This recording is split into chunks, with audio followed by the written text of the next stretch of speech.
मित्रों, सन 1891 में भारत की धरती पर एक ऐसे विलक्षण महान व्यक्ति का जन्म हुआ जो दलित के मुक्तिदाता, उदार और शक्तिशाली नेता साबित हुए। वे एक महान लेखक, नई जाति को सशक्त बनाने वाले, सिद्धांत शास्त्री और बौद्ध धर्म के मानवीय सिद्धांतों के पुनरुद्धारक थे। उन्होंने मानव अधिकारों को भारतीय समाज में स्थापित किया और मानवीय सामान्य की बात की। वह भारतीय मनीषा और धर्म के गहन विचारक, शिक्षा, न्याय और अर्थ के प्रसिद्ध विद्वान थे। वे बौद्धिक प्रतिभा के धनी व्यक्ति थे। उन्होंने छुआछूत और भेदभाव की समस्या को भारतीय समाज से उखाड़ फेंकने का बीड़ा उठाया। महात्मा गांधी के साथ विदेश की आजादी की लड़ाई में कंधे से कंधा मिलकर चले। बचपन से लेकर सी की नौकरी में बड़ा पद अपने तक उन्होंने छुआछूत और भेदभाव की असहनीय पीड़ा सही और कसम खाई कि वे हिंदुस्तान से भेदभाव की खाई और छुआछूत के कलंक को माइटाई कर रहेंगे और सैकड़ों वर्षों से अपमान, अपेक्षा और तिरस्कार सते रहे दलित को शिक्षा, न्याय, सामान्य और सम्मान का अधिकार दिल कर रहेंगे। उसे मुक्तिदाता ने महसूस किया कि जब तक देश के संविधान और कानून में दलित के लिए न्याय, सामान्य और उन्नति के प्रावधान नहीं किया जाएंगे, तब तक दलित अपनी स्थिति से कभी ऊपर नहीं उठ पाएंगे। उसे मसीहा ने महसूस किया कि शिक्षा ही वह ताकतवर हथियार है जो प्रत्येक दलित को सशक्त बना सकती है और उसे अपने मानवीय अधिकार समाज के लोगों व जाति के ठेकेदारों से वापस दिल सकती है। इसीलिए पहले उसे असीम क्षमता के धनी व्यक्ति ने अपने आप को शिक्षा और ज्ञान से भरपूर बनाया। उसके बाद दलित को सामान्य न्याय और अधिकार दिलाने के पक्ष में सशक्त आवाज उठाई। एक गरीब और अपेक्षित वर्ग से उठा। वह साधारण इंसान एक दिन देश के लाखों करोड़ दलित के दिल की धड़कन और उनका मसीहा बन गया। जी हाँ दोस्तों, आज हम बात कर रहे हैं बाबा साहेब अंबेडकर की, जिन्हें डॉक्टर भीमराव अंबेडकर कहा जाता है। वह भारतीय संविधान के निर्माता थे। स्वतंत्र भारत के वे पहले कानून मंत्री बनाए गए। भारतीय संविधान के निर्माण के बाद उन्होंने हिंदू कोड बिल भी बनाया था। डॉक्टर अंबेडकर का जन्म आज से 133 साल पहले उसे कालखंड में हुआ था, जब हमारा भारत देश अंग्रेजन का गुलाम था तथा हमारे देश के लोग ब्रिटिश साम्राज्यवाद की पीड़ा भगत रहे थे। तब अंग्रेज लोग तो भारतीयों पर जुल्म करते ही थे, लेकिन भारत के ऊंची जाति के स्वर्ण लोग अछूत या निम्न वर्ण के लोगों को घृणा की दृष्टि से देखते थे। अछूत जनों को वे अपने केन और नल से पानी भी नहीं लेने देते थे और उन्हें चुन बहुत बड़ा पाप समझते थे। होला में छुआछूत और असमानता के ऐसे युग में मध्य प्रदेश के महू नामक स्थान में एक ऐसे महामानव का जन्म हुआ जो दलित वर्ग के लिए मुक्तिदाता साबित हुआ और उनके महान कार्यों के कारण दलित समाज के लोग उन्हें भगवान मानकर पूजने लगे। उसे महापुरुष का नाम डॉक्टर भीमराव अंबेडकर था। अंबेडकर 14 अप्रैल 1891 को पैदा हुए थे। वह अपने माता पिता की 14वीं संतान थे, लेकिन उनके अधिकांश भाई बहन कुछ समय तक जीने के बाद परलोक सिद्धार्थ गए थे। उनके पिता का नाम रामजी राव और मां का नाम भीम भाई था। दोस्तों, भीमराव के पिता खाने को तो मिलिट्री में सूबेदार थे, लेकिन उन्हें वेतन बहुत ही कम मिलता था। 15 साल सी में नौकरी करके जब वो रिटायर हुए तो अपने गांव महुआ यह पिता रामजी राव के मां में अपने बच्चों परवरिश और पढ़ाई लिखी की चिंता थी, लेकिन इसके लिए ना तो उनके पास पर्याप्त पैसा था और ना ही मैं हूं। गांव में बच्चों के लिए स्कूल की सुविधा थी। आखिरकार रामजी राव ने अपना गांव छोड़कर सतारा शहर जाने का निर्णय लिया ताकि वह शहर में आजीविका का कोई कार्य या नौकरी कर सकें और अपने तीनों पुत्रों को किसी अच्छे स्कूल में दाखिला करके उनका भविष्य संभर सके। भीमराव के पिता जानते थे कि हम बाहर जाति से हैं और हमारी जाति के लोगों को देश में अछूत माना जाता है। यदि मेरे पुत्रों ने शिक्षा ग्रहण नहीं की तो उन्हें आगे चलकर भूख, गरीबी और कासन का सामना करना पड़ेगा। अगर वे कुछ पढ़ लिख गए तो हो सकता है कि किसी दफ्तर में बाबू बन जाएं और इज्जत से जीना सीख जाए। बड़ी मुश्किल से सतारा शहर में रामजी राव को एक कंपनी में स्टोर कीपर की नौकरी मिली। पगार 40 रुपए थे। सूबेदारी की नौकरी में रामजी राव को 50,000 रुपए महीना वेतन मिलता था, लेकिन घर की टांग, हालात के कारण ने वो नौकरी करना स्वीकार कर लिया। अपने परिवार के साथ सतारा शहर में रहते हुए भीमराव जब 5 वर्ष की आयु के हुए तो उन्होंने अपने पिता से पढ़ने की इच्छा जाहिर की। उनकी माताजी भी चाहती थी। वे बड़े पिता रामजी राव भी अपने बेटों को स्कूल में पढ़ना चाहते थे, लेकिन वे यह सोचकर कि हम मार लोग हैं, अछूत जाति के हैं, शहर में कौन सा स्कूल हमारे बच्चों को दाखिला दे सकेगा। बालक भीमराव रोज पिता से स्कूल जाने की जिद करते थे। हर कर उनके पिता उन्हें शहर के कुछ स्कूलों में लेकर भी गए, लेकिन सब स्कूलों के संचालक और हेड मास्टरों ने उनके बेटे भीमराव को अपनी शाला में प्रवेश देने से माना कर दिया। एक दिन एक स्कूल का हेडमास्टर बालक भीमराव को अपनी शाला में प्रवेश देने के लिए राजी हो गया, लेकिन उसने शर्त राखी कि भीम को स्कूल में कक्षा के दरवाजे से बाहर बैठकर अपनी पढ़ाई करनी होगी। अपने बेटे को शिक्षा दिलाने के लिए रामजी राव ने यह शर्त भी स्वीकार कर ली। इस तरह भीमराव का दाखिला स्कूल में हो गया। अपने पिता की तरह वह बहुत गंभीर और सहनशील थे, साथ ही साथ बहुत कुशाग्र बुद्धि तथा मेधावी प्रतिभा के धनी थे। कक्षा के दरवाजे से बाहर वे उसे जगह पर अपना तट बेचकर बैठने थे जहां छात्र अपने चप्पल और जूते उतारने थे, लेकिन बालक भीम को किसी से कोई शिकायत नहीं थी। उसके मां में केवल विद्या और ज्ञान अर्जित करने की लगन थी। वे पढ़ाई के जारी दिन दुनिया की बहुत सारी बातें जान लेना चाहते थे।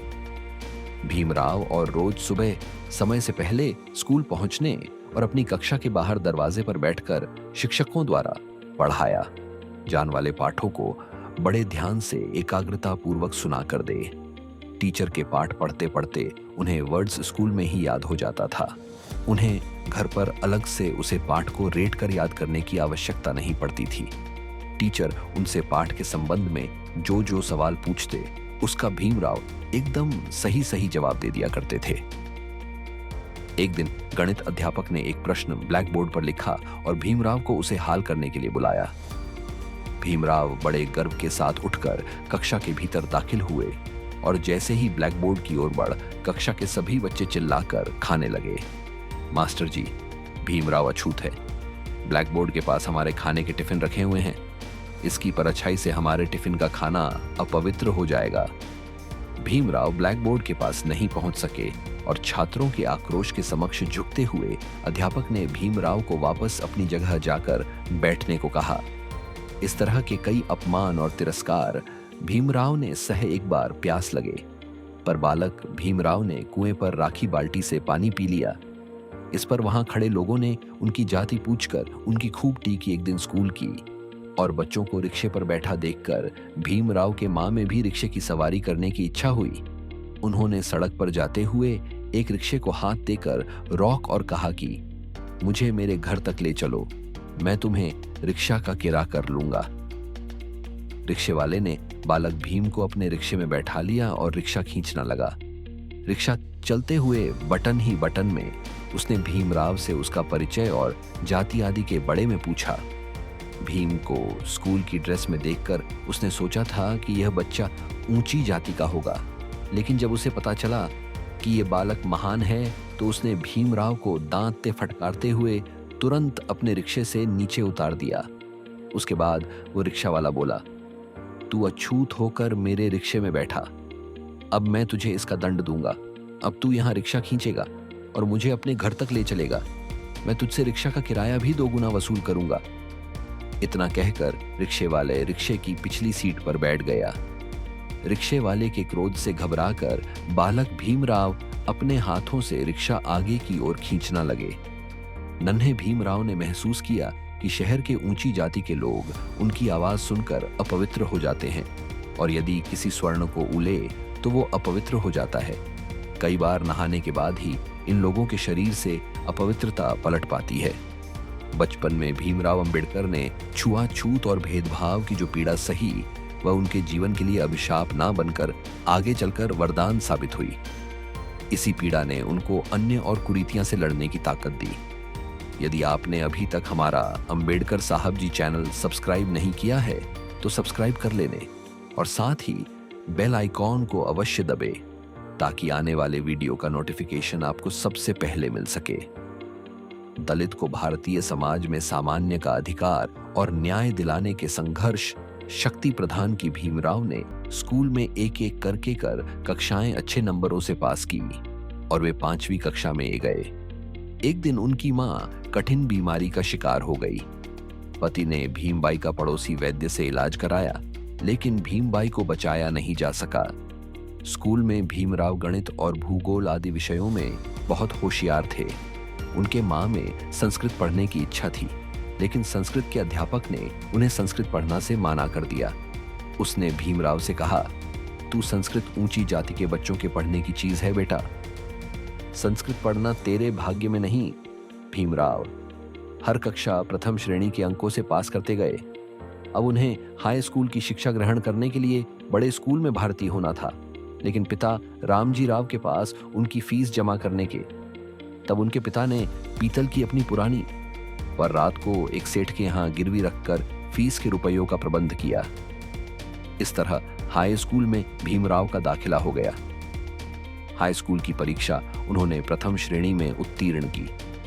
भीमराव अंबेडकर आगे पढ़ना चाहते थे। वे कॉलेज में दाखिला लेना चाहते थे, लेकिन कॉलेज की फीस भरने के लिए घर में पैसे नहीं थे। ऐसे में बड़ौदा के महाराज सयाजीराव गायकवाड़ ने उनकी सहायता की। भीमराव को अपने एक मित्र से पता चला कि बड़ौदा रियासत के महाराज गरीब छात्रों की मदद करते हुए मदद मांगने महाराज की मुंबई स्थित कोठी पर गए।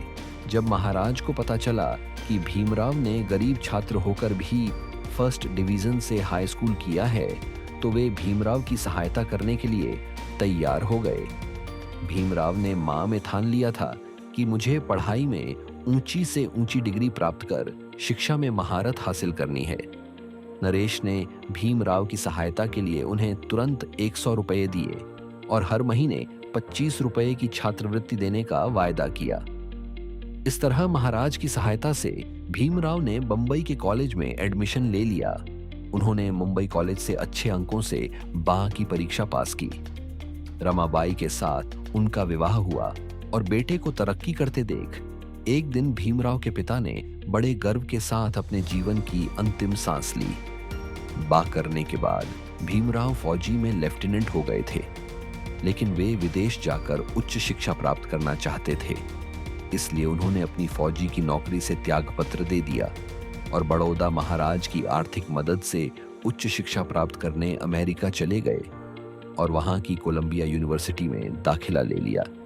वह भीमराव ने पॉलिटिकल साइंस, मिलिट्री, सोशियोलॉजी और इकोनॉमिक्स का गहरा अध्ययन किया।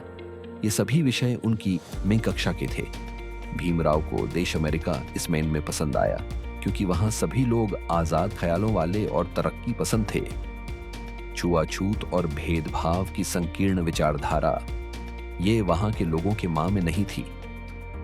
अमेरिका की यूनिवर्सिटी से अच्छे अंकों से हमें करने के बाद भीमराव ने पढ़ना नहीं छोड़ वह अमेरिका से लंदन चले गए और वहां के लंदन स्कूल ऑफ इकोनॉमिक्स में दाखिला ले लिया। इस कॉलेज से एमएससी करने के बाद डॉक्टर की पढ़ाई की कानून की डिग्री अपने के बाद उन्होंने लंदन से डॉक्टर की अपने मूल विषय पर रुपयों की समस्या पर थीसिस लिखी। यह वही किताब थी जिसके आधार पर आगे चलकर रिजर्व बैंक ऑफ इंडिया को बनाया गया। प्रथम श्रेणी में लंदन से कानून की डिग्री लेकर और डॉक्टर की उपाधि अपने के बाद भीमराव वापस अपने देश भारत चले आए और महाराज गायकवाड़ से किया। अपने वाइड के मुताबिक बड़ौदा में सी के ऊंचे पद पर नौकरी करने लगे। भले ही भीमराव डिसाइड करने अमेरिका और इंग्लैंड से ऊंची शिक्षा की बड़ी बड़ी डिग्रियां हासिल कर ली थी और उन्हें डॉक्टरेट की उपाधि मिल चुकी थी, लेकिन अछूत जाति का होने के कारण स्वर्ण आज भी उनसे नफरत करते थे। बड़ौदा रियासत में सी का ऊंचा अधिकारी बन जाने के बाद भी भीमराव ने देखा कि दफ्तर के लोग मुझे नफरत करते हैं। कोई मुझे हाथ नहीं मिलाना चाहता, चपरासी भी मुझे पानी पिलाने से कतराता है। ये बात सच थी। सी के महक में अन्य कर्मचारी की बात तो छोड़िए, एक 4th क्लास चपरासी तक भीमराव से अत्यंत घृणा करता था। वह दफ्तर की फाइल उनके हाथ में देने की बजाय दूर से मेज पर फेंक कर चला जाता था। उसे समय भीमराव अंबेडकर का हृदय भीतर से रोता था। मैं सोचते कि मेरे इतने पढ़ाई लिख करने के बाद भी आखिर क्या हुआ। मैंने सोचा था कि मेरे पढ़ लिख जान से लोग मुझे इज्जत देंगे, मेरे भाव और विचारों को समझेंगे, लेकिन इतनी सारी डिग्रियां अपने का कोई लाभ नहीं हुआ।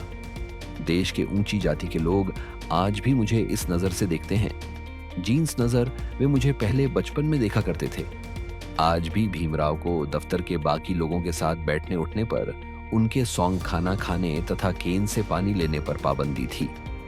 वे ऑयन फिश के मटके से पानी नहीं पी सकते थे। अपना पानी उन्हें स्वयं अपने घर से लेकर आना पड़ता था।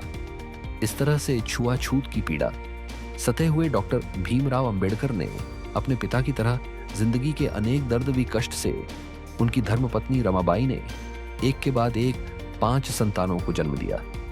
लेकिन इलाज की सुविधा न मिलने के कारण कर संतानें एक एक करके मृत्यु को प्राप्त हुई। केवल एक संतान शेष बच्ची रमाबाई की तबीयत भी अब खराब रहने लगी थी। लंबी बीमारी का कष्ट झेलते हुए उन्हें भी अपनी जान से हाथ धोना पड़ा। अब भीमराव संसार में अपने बेटे के साथ अकेले रह गए। उनके बेटे का नाम यशवंतराव था। छुआछूत और भेदभाव की बीमारी ने बाबा साहब के दिलो दिमाग पर गहरी चोट की। उनके स्वाभिमान को समाप्त करना चाहा। पत्नी और बच्चों के निधन ने भी भीमराव को भयंकर मानसिक आघात पहुंचा। बाबा साहब के स्थान पर यदि कोई और होता तो इतना सब सहकार टूट जाता, संघर्ष और देश सेवा का रास्ता छोड़कर अपने आप तक सीमित हो जाता। लेकिन बाबा साहब ने हरण और रुकना नहीं सीखा था। बचपन से लेकर अब तक वे अपनी कठिन मेहनत और लगन से कामयाबी पाते आए थे। जीवन के दुख दर्द, अपनों से बिछड़ने का कष्ट सहकार भी उन्होंने देश की सेवा करने का रास्ता नहीं छोड़।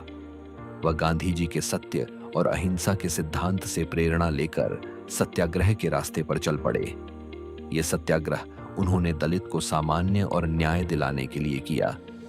सन 1926 में सत्याग्रह अपनाते हुए उन्होंने प्रण किया कि मैं सब दलित को गांव के तालाब और केन से पानी पीने का और मंदिर में प्रवेश कर भगवान के दर्शन करने का अधिकार देकर रहूंगा। एक दिन गांव के सैकड़ों दलित को साथ लेकर उन्होंने जोरदार तालाब से पानी पिया और सबके साथ वीरेश्वर मंदिर में प्रवेश करके भगवान की मूर्ति के दर्शन किया। गांव के स्वर्ण लोग उनका रास्ता रोकने के लिए आगे आए, लेकिन दलित जनों की एकतावी संगठन की मजबूती देखकर उन्होंने अपने पर पीछे हटा लिए। ये सब बाबा साहब के निडरता, बहादुर और दृढ़ निश्चय के कारण ही संभव हो पाया था। उन दोनों दलित महिलाओं को अपनी धोती या साड़ी गांव से ऊपर उठाते हुए पहननी पड़ती थी। उन्हें धोती से अपने पैरों को ढकने का अधिकार नहीं था। भीमराव ने उन महिलाओं को और महिलाओं की तरह पांव तक नीचे साड़ी पहनने का अधिकार दिलाया। इसके बाद बाबा साहब ने कम्युनिकेशन की मांग कर दी। भीमराव चाहते थे कि हमारी दलित कम्युनिटी के आधार पर हमें मतदान का अधिकार मिले। गांधी जी ने भीमराव की इस बात का विरोध किया। गांधी जी सर्वधर्म संभव में विश्वास करते थे। उनका कहना था कि लोगों को धर्म और जाति के आधार पर किसी भी प्रकार से बनता नहीं जाना चाहिए। लंदन में जब दूसरा गोलमेज सम्मेलन हुआ तो भीमराव सम्मेलन में भाग लेने गए। उन्होंने पहले गोलमेज सम्मेलन में भी ब्रिटेन के किंग जॉर्ज पंचम के सामने अछूतों की समस्या की बात उठाई थी। दूसरे गोलमेज सम्मेलन में बाबा साहब ने पुरजोर तरीके से किंग जॉर्ज पंचम से आग्रह किया कि अछूतों के लिए निर्वाचन क्षेत्र अलग होना चाहिए। गांधी जी ने उनकी बात पर आपत्ति प्रकट करते हुए कहा, मैं अलग निर्वाचन क्षेत्र की तुम्हारी बात मानने के लिए तैयार नहीं हूं। अंबेडकर, तुम कहते हो कि तुम यहां अछूतों का प्रतिनिधित्व करने आए हो, लेकिन तुम तो हिंदू धर्म को बांट रहे हो, देश के टुकड़े टुकड़े करना चाहते हो। मैं अछूतों को इसी और मुसलमान बना दूंगा, लेकिन हिंदू धर्म को खंडित नहीं होने दूंगा। लेकिन इंग्लैंड के किंग जॉर्ज पंचम ने गांधी जी की आपत्ति की और अधिक ध्यान नहीं दिया, और उन्होंने अंबेडकर की सभी शर्तें स्वीकार करते हुए कहा, भारत के अछूतों को अलग निर्वाचन क्षेत्र के द्वारा आरक्षण दिया जाता है। गांधी जी किसी भी प्रकार से अछूत को अलग से आरक्षण देने पर तैयार। उन्होंने वायसराय को पत्र लिखा और कहा कि दलित वर्ग को अलग से आरक्षण देकर आप देश के साथ बहुत अन्य करेंगे। इस तरह हमारा भारत टुकड़ों में बांटेगा। मैंने किंग के निर्णय के विरुद्ध आमरण अंश शुरू कर दिया है। जब अछूतों के पृथक निर्वाचन क्षेत्र को लेकर गांधी जी ने आमरण अंश आरंभ किया तो पूरे देश में खलबली मच गई। तब कांग्रेसी नेता इस समस्या के ऊपर गहराई से विचार करने लगे। सबने तय किया कि इस बात को लेकर मुंबई में एक विशाल सभा का आयोजन होना चाहिए। शीघ्र ही मुंबई में इस समस्या को लेकर एक बड़ी सभा आयोजित की गई। पंडित मदन मोहन मालवीय ने अंबेडकर से अपने मांग पत्र पर पुनर्विचार करने को कहा। अंबेडकर ने कहा, मुझे आपकी हर बात स्वीकार है, पर मैं दलित वर्ग को उनके अधिकार देकर रहूंगा। यदि गांधी जी यह अंश देश की स्वतंत्रता के लिए करते तो पूरा देश उनके साथ उपवास करता और मैं भी उनके साथ अनंत पर बैठता। अधिकार के विरोध में इतना बड़ा अंश मेरी समझ को मिटाना चाहता हूं। मैं इसलिए यह कर रहा हूं। गांधी जी उसे समय यरवदा जय में थे। उन्होंने जय से अंबेडकर को पत्र लिखा, अंबेडकर देश को टूटने मत दो, हिंदू जाति को बचा लो, मेरा जीवन अब तुम्हारे हाथ में है। अब जैसा उचित समझो वैसा करो। यदि आपने अभी तक हमारा अंबेडकर साहब जी चैनल सब्सक्राइब नहीं किया है तो सब्सक्राइब कर लेने और साथ ही बेल आइकॉन को अवश्य दबे ताकि आने वाले वीडियो का नोटिफिकेशन आपको सबसे पहले मिल सके। गांधी जी के पुत्र देवदास अपनी मां कस्तूरबा के साथ डॉक्टर अंबेडकर को मनाने आए। कस्तूरबा गांधी बोली, गांधी जी से समझौता करके उनका जीवन बचा लो अंबेडकर। अंत में डॉक्टर भीमराव अंबेडकर ने कुछ शर्तों के साथ गांधी जी से समझौता कर लिया। इस समझौते को पूना पेस्ट के नाम से जाना जाता है। इस समझौते की पहले शर्त यह थी कि विधानसभा में हर जनों के लिए राज्य की सिम 78 से बढ़कर 48 कर दी जाए। दूसरी शर्त थी कानूनी ढंग से इन सीटों का निर्वाचन हो। तीसरी शर्त, केंद्रीय विधानसभा में हरिजन के अगर सी में बड़ा पद अपने तक। उन्होंने अनेक प्रकार के भेदभाव, तिरस्कार, अपमान, अपशब्द और कठोर वचन सहित, लेकिन अपने मुख से कभी कोई कटु वचन नहीं बोले। कभी गली गलौज की भाषा का प्रयोग नहीं किया, क्योंकि वे जानते थे कि गली अथवा अपशब्दों से प्रतिकार करने से बात नहीं बनेगी। इससे अपने दलित समाज को सही न्याय नहीं दिलाया जा सकेगा और ना ही प्रतिशोध के रास्ते पर चलकर उन्हें ऊपर उठाया जा सकेगा। मुझे तो जड़ से भेदभाव और छुआछूत की समस्या नष्ट करनी है।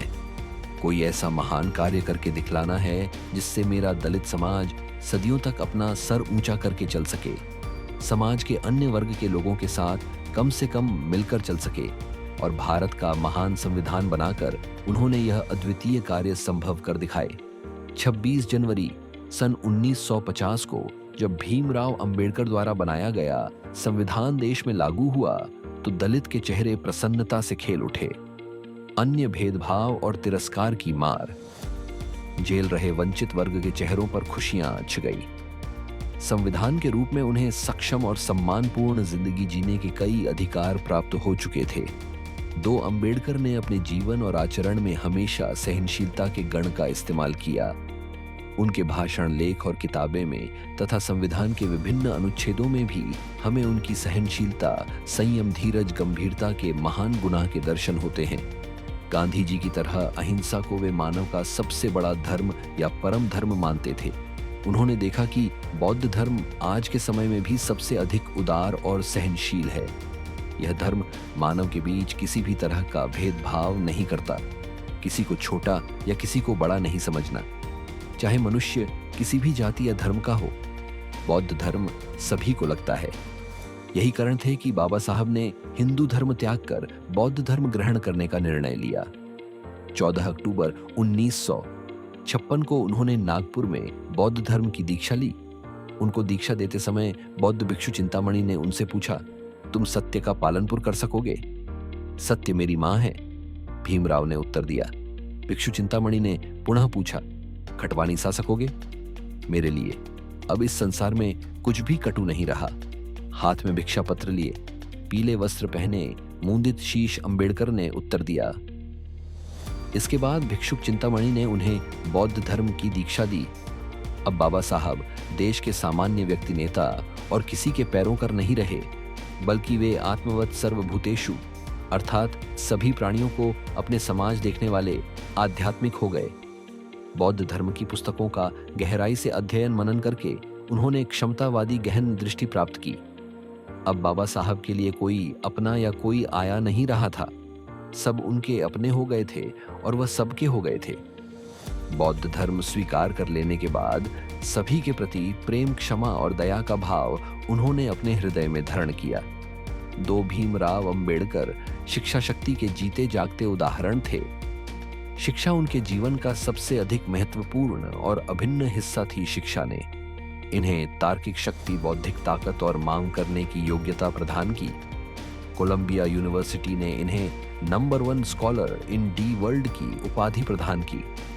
शिक्षा के बाल पर ही भीमराव ने समाज के दलित और निकले तबले को ऊपर उठाकर उन्हें समर्थ और योग्य बनाया। बाबा साहब की योग्यता राष्ट्र सेवा और समाज हित में किया गए। उनके महान कार्यों को देखते हुए उन्हें सर्वोच्च नागरिक सम्मान भारत रत्न से विभूषित किया गया। दोस्तों, बाबा साहब अंबेडकर जैसे विशेष महान प्रतिभाएं लोगों को न्याय और अधिकार दिलाने के लिए, उन्हें संघर्ष और सच्चाई के पथ पर चलने के लिए यही पृथ्वी पर जन्म लिया करती हैं।